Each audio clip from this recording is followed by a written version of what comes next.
and supported them within their practice as an assessor, a trainer, a tutor. So to kick us off, I was just going to touch on what IQA is. So IQA can often be referred to, obviously, IQA, internal quality assurance, and it can also be referred to as internal verification. So depending on your organization, the kind of industry you work in, you'll probably hear it referred to as one of those two things.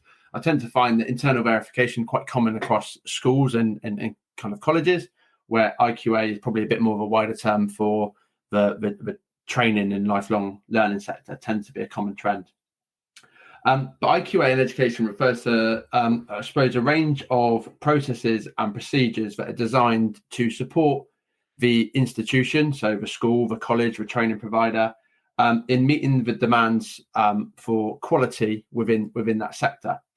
There are many people, or many bodies, I suppose, that will determine what quality should look like, and that's quality in terms of potentially learner experience, quality in terms of judgment, of assessment, and that can be kind of guided by your awarding body. So for any of you working within education, there will be an awarded body to any accredited training that you deliver. So there's loads of really big examples of there out there. If you're working within schools, you know, Pearson, edXL are some big examples of that within kind of GCSE level. As you move into kind of further education, organisations such as City and Guilds are really common. There's a whole host of awarding bodies out there, and they're ultimately the ones that will design the qualification and set the recommendations for that specific qualification.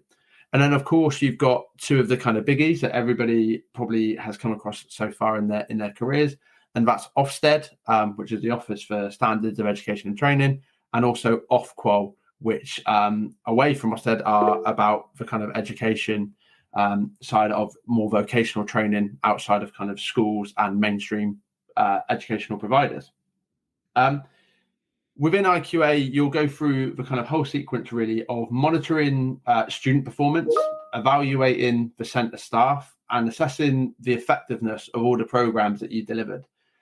IQA typically is conducted by an in-house team, but it can also be conducted by external people, or sometimes organisations, but more along the lines of kind of freelance IQAs tend to be quite common within the sector in today's world. But we're going to dig into that a little bit further. And I think the main theme for me is thinking about how IQA can help you as an individual take that next step within your career.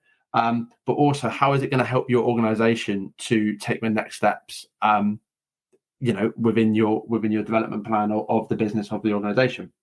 So, to start getting the panel involved, I just want to ask everybody really across the panel, what are your experiences either as an IQA or when you've actually been IQA'd yourself? So when you've received some feedback from an IQA, just to summarise, I suppose, how that's potentially aided you in either developing your own practice as an assessor or a trainer, or how actually it's helped you to identify some of the strengths and potentially areas of development within your organisation's work. So I'm going to start, Mark, with yourself, if you don't mind. So someone obviously who is experienced as both a trainer and an assessor. Just a quick summary from you would be great if you don't mind. Yes, George, no problem at all. Excuse my frog in the throat. My experiences, I suppose, is sort of from two different angles, if you like, as an IQA and as an EQA as well, which would like to just mention in terms of the experiences I've had working with IQAs, good and bad. But certainly with ELN, I'm a current IQA, but also do other IQA work in a couple of different sectors, which gets me to sort of broaden those experiences and skills that you do gain through time through being an IQA. IQA, in my opinion, is critical, and some sectors more than others, but it's certainly critical for a training provider who wants to offer a quality service, a quality product to their customers, to potential clients.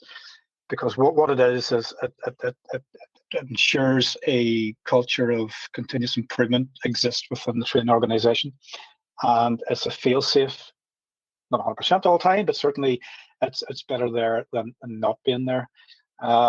People get IQA confused a lot with internal auditing, which is completely different. I know we've talked about this before, but IQA skill set is unique within education and training, covers all sectors.